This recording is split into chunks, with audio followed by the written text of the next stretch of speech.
mene tsiku lalikulu lilikuza patsogolo, kodi moyo wanga ine ngotani? Mene nthawi ilikuta zizindikilo zakwanira, kodi mbuye ndine okwanira?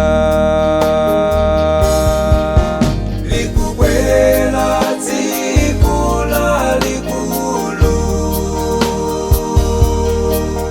lomwe mbuye walikonzetsera,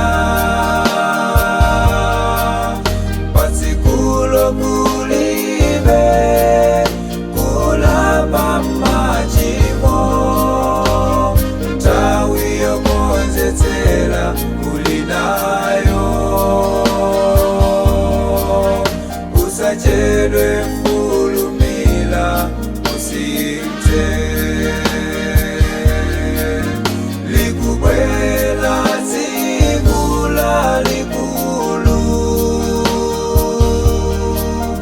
lomwe mbuye walikonzetsera,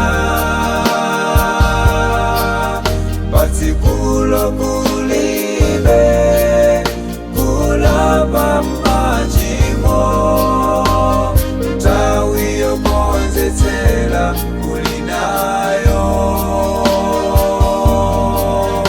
Usachedwe mfulumila usinte.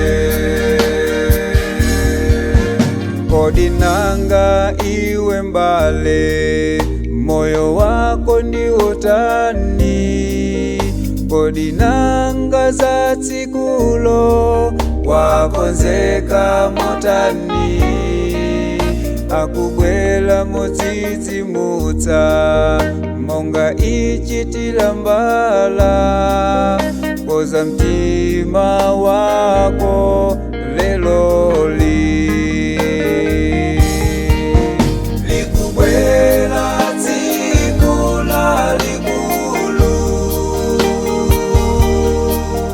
lomwe mbuye walikonzetsera, patsikulo kulibe kulapa machimo, nthawi yokonzetsera kulinayo. Usachedwe